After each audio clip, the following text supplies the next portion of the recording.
Wedang kopi, ngawe kadang ngobrol kebab demokrasi.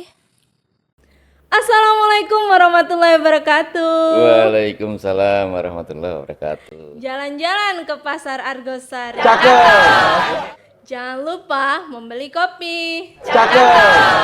Halo kadang pemilih yang baik hati, selamat datang di podcast Wedang Kopi. Luar biasa. Kadang pemilih dimanapun Anda berada, jumpa lagi di podcast Wedang Kopi Ngawe Kadang Ngobrol Kebab Demokrasi. Untuk podcast kali ini kita mengangkat tema tentang pendidikan pemilih, dan untuk narasumber kita hari ini kita kedatangan Bapak Sudarmanto selaku Ketua Divisi Sosialisasi Pendidikan Pemilih, Partisipasi, Hubungan Masyarakat dan SDM ya Pak ya. Iya betul sekali. Salah nggak sih Pak? Soalnya panjang banget. Dipendekkan aja. Oh iya. Nggak perlu kepanjangan. Itu singkatnya apa sih Pak? Parmas SDM. Gitu. Parmas Sosdiklis. SDM. Oke Bapak. Bagaimana kabarnya hari ini Bapak? Alhamdulillah baik Mbak Sri. Oke, alhamdulillah sehat ya Pak ya. Alhamdulillah berbahagia iya. diundang Mbak Sri untuk acara ini. Iya, kok saya deg-degan ya Pak ya ini Pak. Iya nanti ke wedangan. Kemana? Baik, kita langsung aja ya Pak untuk mempersingkat waktu. Boleh. Sesuai tema yang sudah saya sampaikan tadi mengenai pendidikan pemilih, untuk pendidikan pemilih yang terpenting itu dalam mewujudkan demokrasi yang tidak hanya formal tetapi juga berkualitas. Itu mengapa Pak? Ya karena sebelumnya Bismillahirrahmanirrahim. Assalamualaikum warahmatullahi wabarakatuh. Selamat siang. Kadang Semirsa, nyebutnya apa? Pemilih. Kadang pemilih. Jadi khususnya Kabupaten Gunung Kidul.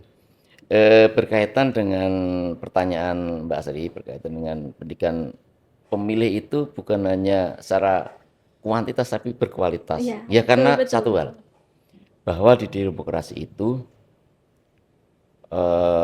rakyat itu adalah subjek demokrasi. Karena dari rakyat, oleh rakyat, untuk rakyat. Pemilih menjadi suara Tuhan. Oleh karena itu penting bagaimana mengawal, salah satunya adalah kualitas dari pemilih itu sendiri. Tapi satu catatan penting adalah KPU bukan satu-satunya lembaga yang berkewajiban melakukan pendidikan pemilih. Ada partai politik, ada KPU, ada pemerintah, dan mungkin kelompok masyarakat. Mungkin itu Mbak. Dan yang jelas bagaimana demokrasi akan maju apabila pemilihnya cerdas. Oh baik, jadi intinya demokrasi maju itu tergantung dari pemilihnya ya Pak, pemilih yang cerdas ya.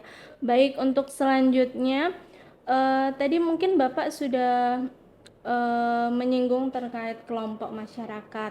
Nah, mengapa sih Pak untuk pemilih pemula, kelompok rentan, dan kelompok marginal itu menjadi sasaran utama dalam kegiatan pendidikan pemilih itu sendiri? Ya, perlu saya jelaskan. Sasaran utama itu dalam bentuk prioritas nasional. Itu karena kalau kita melihat pemilih yang kemudian masuk di dalam daftar pemilih tetap itu di Gunung Kidul tuh ada 625.000 sekian data terakhir. Berapa sih kelompok rentannya? Berapa sih kelompok marginalnya? Berapa sih kelompok pemilih pemula? Betul. Itu mungkin sekian persen dari itu. Tapi banyak kalau melihat dari partisipasi itu yang disebutkan tadi itu memang belum maksimal. Jadi contohnya pemilih pemula kalau saat ini nanti pemilu 2029 itu berarti siswa SMP dan SMA itu harus menjadi sasaran, dan jumlahnya berapa?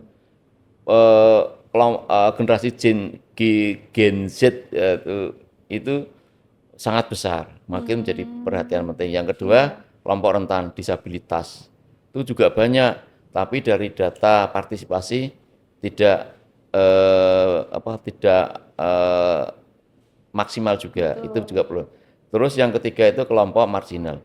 Kalau di Gunung Kidul ini saya juga bingung sih kelompok marginalnya siapa. Kalau di kota Yogyakarta ada kelompok mengenai pekerja seks komersial, betul. Ada yang namanya kelompok untuk LC atau apa itu. Betul. Tapi di Gunung Kidul selama ini kami tidak menemukan datanya. Enggak ada ya Pak ya? Ya itu. Mungkin Mbak Sri tahu ya di mana. Aduh, saya mau tanya Bapak juga. Nah, ini yang perlu kita. Nah, kelompok rentan ini kemudian kita definisi ulang itu yang nanti seperti yang daerah terluar. Karena di Gunung Kidul ini separuhnya wilayah DIY. Karena 48% wilayah itu. Kalau wilayah terluarnya aja, kalau dari pusat kabupaten ini ada sampai 50 kilo, yaitu yang di sana. Itu perlu kemudian disasar. Atau kelompok-kelompok rentan yang lain seperti kelompok di Gunung itu ada kampung yang namanya Kampung Janda.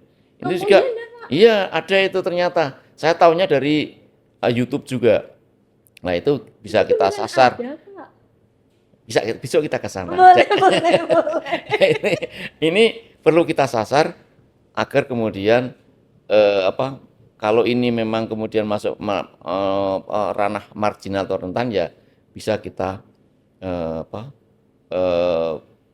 prioritaskan untuk pendidikan pemilih. Oke. Gitu, Mbak. Siap. Kemudian Pak, untuk tadi Bapak juga menyinggung tentang arah kebijakan nasional ya Pak ya. Arah kebijakan nasional dalam Peraturan Presiden Nomor 12 Tahun 2025 terkait penguatan demokrasi dan partisipasi politik masyarakat itu apa aja Pak? Ya, sebagai lembaga vertikal, ya. Kita yang menjadi lembaga utama di dalam mengawal demokrasi, karena memang penyelenggara satunya pemilu itu kan KPU. Ya. Nah, di situ di RPJM di Peraturan Presiden nomor 15 ya? Perpres nomor 12. Perpres nomor 12 tahun 2025 itu kan relevan dengan Renstra kalau nggak salah itu PKPU nomor 5 2025. Di sana kemudian prioritas nasional di jajaran kita itu berkaitan dengan pertama adalah data pemilih, yang kedua pendidikan pemilih. Itu relevan karena apa? Seperti yang disebutkan tadi bahwa pemilih itu adalah ruhnya demokrasi. Karena masyarakat itu atau rakyat itu menjadi pilar utama demokrasi. Dan kalau bicara tentang prioritas nasional berarti kan dilaksanakan secara nasional. Nah di Gunung Kidul salah satunya adalah kemudian seperti yang saya sampaikan tadi menyisir dari segmen-segmen tadi. Betul. Baik itu yang pemilih pemula, kemudian rentan dan marginal itu bisa kita maksimalkan di dalam pendidikan itu. Oke, baik. Kemudian kita kembali lagi ke pendidikan pemilih. Bagaimana KPU menjadikan pendidikan pemilih sebagai strategi utama dalam mendukung pencapaian prioritas nasional tadi? Mungkin Bapak juga sudah menyampaikan, tapi mungkin bisa ditambahi Pak di bidang demokrasi dan peningkatan partisipasi. Ya, yang jelas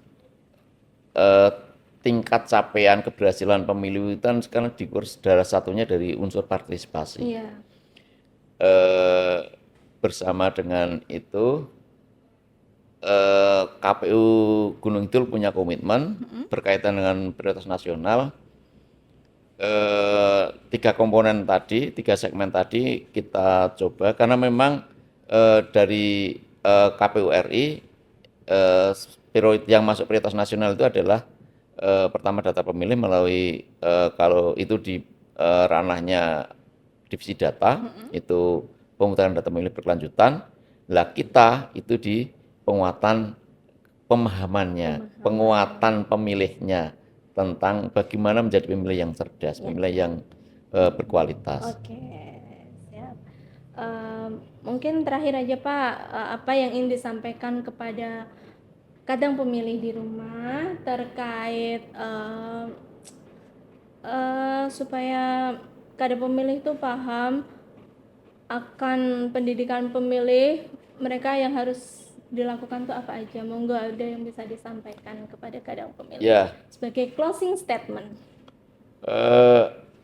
pemilih yang berkali-kali saya sebutkan adalah sebagai ruhnya demokrasi, karena pemilih suara pemilih itu suara Tuhan yang menentukan gerak langkah ke depan kemajuan Indonesia. Kalau daerah yang nanti daerah itu sendiri, maka menjadi utama untuk pemilih, apalagi pemilih sekarang generasi-generasi Z, Gen Z, itu banyak teknologi untuk bisa mengakses tentang demokrasi. Mari kemudian kita tularkan kepada masyarakat untuk tidak lelah-lelah belajar tentang demokrasi, belajar tentang seluk-beluk ya demokrasi, karena kemudian implementasinya melalui pemilu agar menjadi pemilih yang cerdas. Jangan sampai kemudian abai, karena keabaian kita sebagai warga negara itu akan membuat bumerang bagi kemajuan demokrasi dan kepemimpinan nasional Indonesia. Oke, luar biasa. Cukup Bapak? Wah, cukup. Sebetulnya waktunya kurang, Mbak. Banyak yang perlu dijelaskan, tapi saya kira karena waktunya terbatas, lain waktu kita laksanakan lagi. Sayang sekali karena terbatas dengan waktu. Baik Pak Dar, senang sekali bisa mengobrol dengan Bapak. Terima kasih banyak Pak Dar telah berkenan hadir di podcast kita, podcast kebanggaan KPU Kabupaten Gunung Kidul tentunya ya Pak ya. Jalan terus, sukses. Oke, terima kasih doanya Bapak. Baik, mungkin Bapak untuk penutup ada pantun?